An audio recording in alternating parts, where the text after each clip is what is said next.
This is CBS 8 News Live at 11.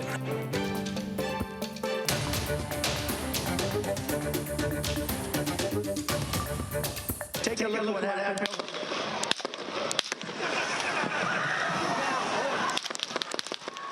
We begin with breaking news tonight out of Butler, Pennsylvania. Former President Donald Trump had to be rushed off stage after what officials are calling an assassination attempt.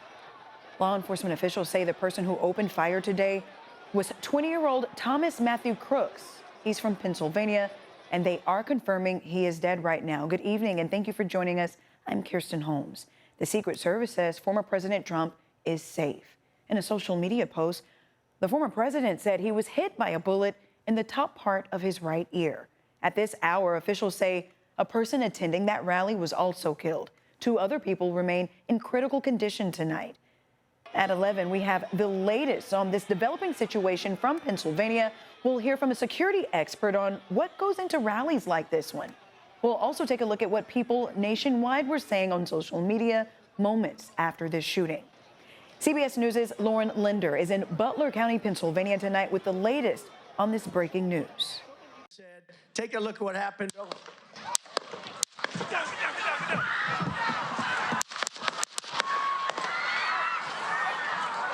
Secret Service agents rushed former President Donald Trump off stage after shots were fired, moments after he began speaking at a Saturday evening rally in Butler County, Pennsylvania. We had what we're calling an assassination attempt against our former president, Donald Trump. It's still an active crime scene. The Secret Service says a man attending the rally was killed. A doctor standing nearby tried to help him, performing CPR. The guy had spun around and was jammed between the benches. He had a headshot here. Trump raised his fist as he left the stage. On his Truth Social site, the former president said he was shot by a bullet that pierced the upper part of his right ear. I knew immediately that something was wrong in that I heard a whizzing sound, shots, and immediately felt the bullet ripping through the skin. He wrote, much bleeding took place, so I realized then what was happening. He was treated at a local hospital and released hours later. A New York Times photographer captured what appears to be one of the bullets. I just hear these 4 shots and everybody's screaming drop, and you can see the blood like splatter on his face, and the Secret Service just barricades him. The Secret Service says the gunman was outside the cordoned off area of the rally, standing on an elevated structure, and that he was shot and killed by a member of the agency's counter-assault team. We're not prepared at this time to provide the identity of the potential shooter. We're in the process of doing the confirmation. Some rally attendees say they tried to warn police after spotting the suspect. There's a guy on the roof with a rifle, and the police were like, huh, what? You know, like they didn't know what was going on. A large number of Secret Service agents is in Milwaukee right now ahead of the convention. They're trying to piece together what happened here in Butler. President Biden spoke a couple hours after the shooting. There's no place in America for this kind of violence. It's sick. It's sick. The president left Delaware tonight to return to the White House. He spoke to Trump after the shooting. This was Trump's last rally ahead of next week's Republican convention in Milwaukee. He was taken away in a motorcade and again held up his fist as he got into his SUV. Lauren Linder, CBS News, Butler County, Pennsylvania. The Department of Homeland Security Secretary Alejandro Mayorkas says the agency is now working with the Biden and Trump campaigns to take every possible measure to keep them safe during campaign events. CBS 8's Alex Lai spoke with a security expert who shed some light on the challenges Secret Service faces at political rallies. Right now, there's more questions than answers regarding security at the event. There's talk of where the shooter could have been and if Secret Service failed in their duty. I spoke with a security expert to find out more. You've got snipers on the roof, and you've got plainclothes people in the crowd. You've got layers and layers of security. Sean Van Diver is the founder of the San Diego chapter of the Truman Security Project. He has years of experience in national level security.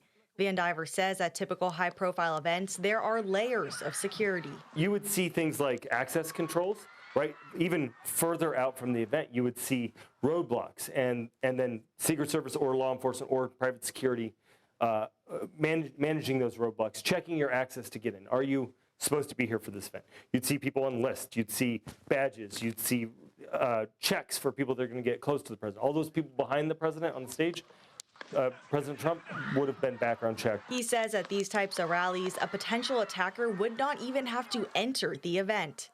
There's a perimeter, and there's buildings all around potentially. If this is in an urban environment, I don't know much about the environment that it was in, but there's any number of buildings or other adjacent venues that it could have been at. This person could have been from anywhere. While many believe today's shooting is a security failure, Van Diver thinks the Secret Service did their duty. You can't stop every attempt at violence, every attempt at anything. And I would say that they succeeded today, right? The president is okay. The shooter's dead, and unfortunately, we've lost at least one attendee. As far as security at future events, Van Diver thinks once they figure out what the failure was here, they'll make sure it doesn't happen again. I'm Alex Lai for CBS 8. Thank you, Alex. Meanwhile, people across the country took to social media to react to today's violence. CBS 8's Esmeralda Perez has stayed up to date with the latest on X. She joins us in studio with reaction. Reaction is echoing throughout the nation. I'll take you to X, where there's been nonstop posts as this whole situation unfolded. First, let's start off with former President Barack Obama saying in part, "There is absolutely no place for political violence in our democracy. Although we don't yet know what exactly happened, we should all be relieved that former President Trump wasn't seriously hurt." Let's take things over to Elon Musk, who took advantage of this moment to endorse Trump and wish him a rapid recovery. Now on to California Congresswoman Sarah Jacobs, who expressed, "I'm wishing President Trump and all those who were injured a speedy recovery. Those responsible for violence at President Trump's rally must be held accountable." And here locally, County Supervisor Nora Vargas made a post saying, "There is no place for gun violence in our country, yet our children and families continue to witness tragic events like today. I condemn the terrifying shooting at today's campaign rally, and violence should never be tolerated." City of San Diego Mayor Todd Gloria expressed thoughts and prayers to former President Trump and those impacted. He says in part, "Political violence is unacceptable. It doesn't matter what party you belong to or what you believe. It's wrong." San Diego mayoral candidate Larry Turner made a post that reads in part, "I am deeply shocked by the news of the assassination attempt on former President Donald Trump. This is a reprehensible act that has no place in our society regardless of political beliefs or affiliations." Of course, you can follow us on all digital platforms for the latest news at CBS 8. Reporting in studio, I'm Esmeralda Perez, CBS 8. Thank you, Esmeralda. Stay with us on CBS 8 News as we continue to follow this breaking news story. We'll hear thoughts from local leaders following the shooting and what this means for the Republican National Convention that is set to start on Monday. And temperatures slightly cooler than what they've been, at least in the East County. Desert still very, very hot. I'm meteorologist Sean Stiles with your microclimate forecast. We continue to follow what's being investigated as an assassination attempt of former president and presumptive Republican presidential nominee Donald J. Trump. The world watched as Trump spoke at a campaign rally in Butler County, Pennsylvania, a key battleground state in the race for the White House. Minutes into today's rally, shots rang out after former President Trump took to the podium. In a statement released on social media, he said he was shot in the ear but is doing fine tonight. We have more questions than answers right now, but CBS has been able to confirm that per Secret Service, that gunman is now dead. So is an audience member at the rally. 2 spectators are seriously hurt. Tonight, we're getting reaction from local political leaders across San Diego County. Republican Representative Darrell Issa joining us right now. Darrell, you've been a conservative and a Republican for a long time. I have to ask, how are you feeling right now? Well, my heart goes out to the Trump family. They've given so much for so many years, and one more time, they're having to face a pretty unthinkable event. Fortunately, it looks like the former president will fully recover and get back out on the campaign trail. But this is a wake-up call to have everyone lower the temperature and recognize that these kinds of acts and statements leading to that have no place in our republic. Okay, thank you for that. Now, we have confirmed former President Trump is fine, but what are you hearing about the victims at the rally? One person is dead, and we hear that another is seriously hurt. Have you heard anything more? Well, we've heard exactly that there's one fatality and other what they often call collateral damage, but there are others who were injured, and we don't know the extent of it.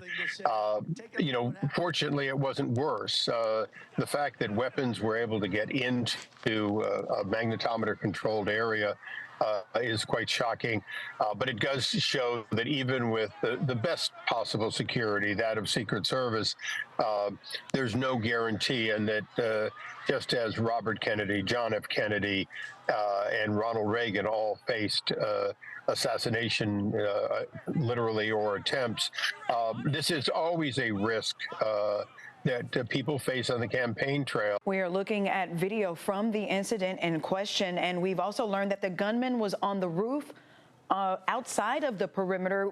Can you tell us, what do you know of the level of security at a Trump rally or campaign event?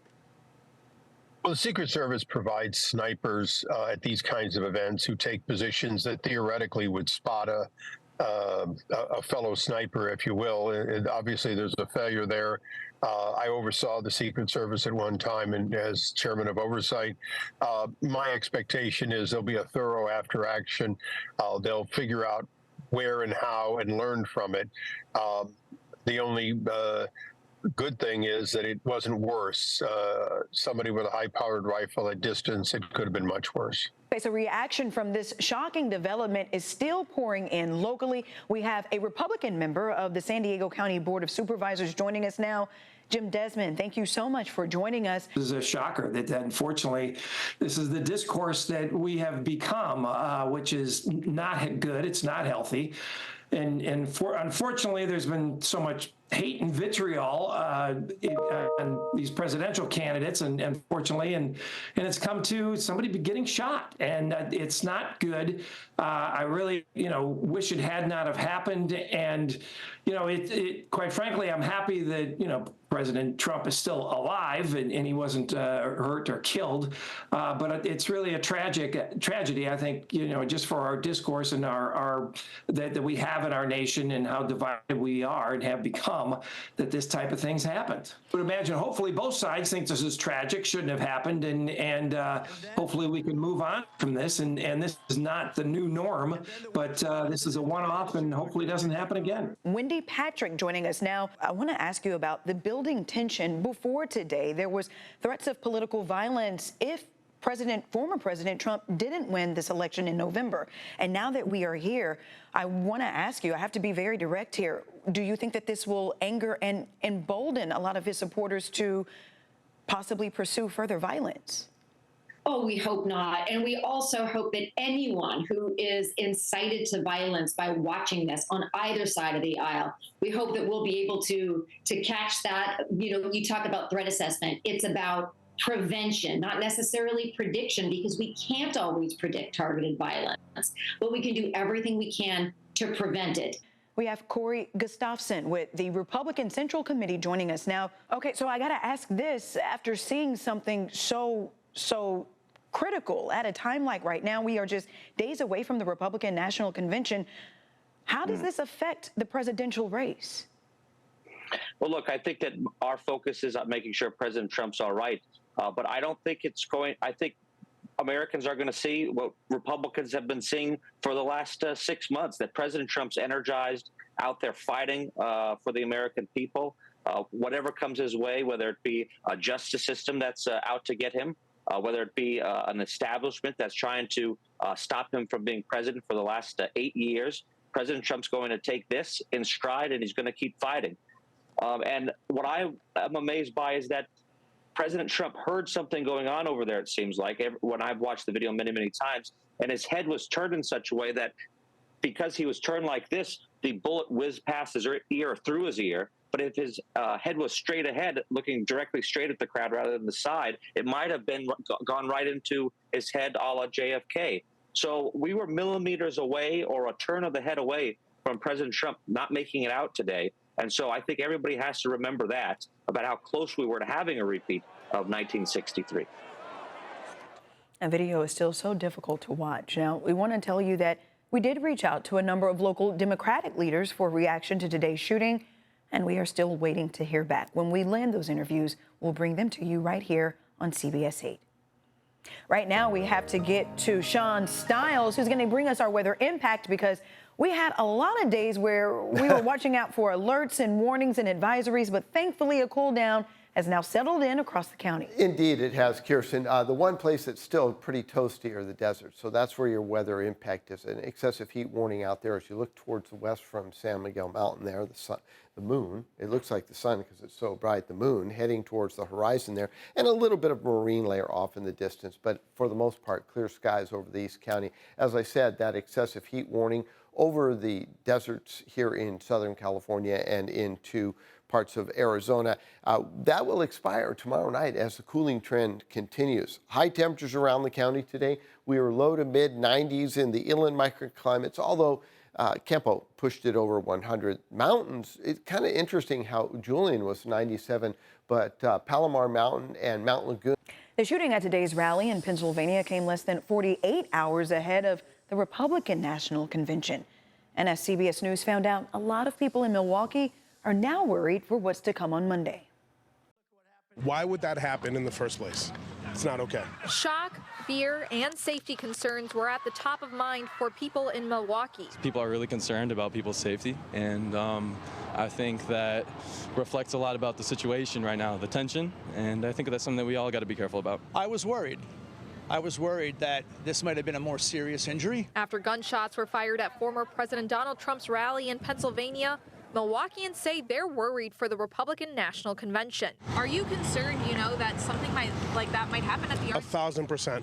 Some say people shouldn't have to worry about their safety while expressing their political beliefs. I think it's absolutely ridiculous that somebody has to take that sort of stance at a presidential candidate, because regardless of what you think, whether you vote left or whether you vote right, it is not okay to do that. Absolutely not. An RNC volunteer says come Monday, he believes security will be stricter. I would expect security to get tightened. It's something that Milwaukeeans we spoke to say they want. Seeing all the helicopters and I'm seeing all the police officers, and I think we should have more of that. Others say they hope nothing like this happens again. I just really want everyone to love each other. I don't think that we have to be in a situation for everyone to, spread this kind of hate one way or another. Other people living in Milwaukee say they feel better knowing they chose to leave town when the RNC is happening, but now they are worried for their friends and their family members who will still be there. All right, coming up in sports, the Padres get back on track against the Braves. Those highlights coming up after the break. Tonight, we are continuing to follow the assassination attempt against former President Donald Trump. Here's what we know so far. The shooting happened at a rally in Butler, Pennsylvania, just 48 hours before the start of the Republican National Convention. The alleged shooter has been identified as 20-year-old Thomas Matthew Crooks from Pennsylvania. He was killed by Secret Service agents. Trump took to social media saying a bullet pierced the upper right part of his ear. He was immediately taken to the hospital but has since been released. One attendee at that rally was also killed. 2 other people are in critical condition. Tomorrow, CBS Sunday Morning will devote the entire broadcast to the assassination attempt starting at 7 a.m. And for the latest developments, you can visit CBS8.com. For now, we hope you can try to enjoy the rest of your evening, and we will see you right back here tomorrow.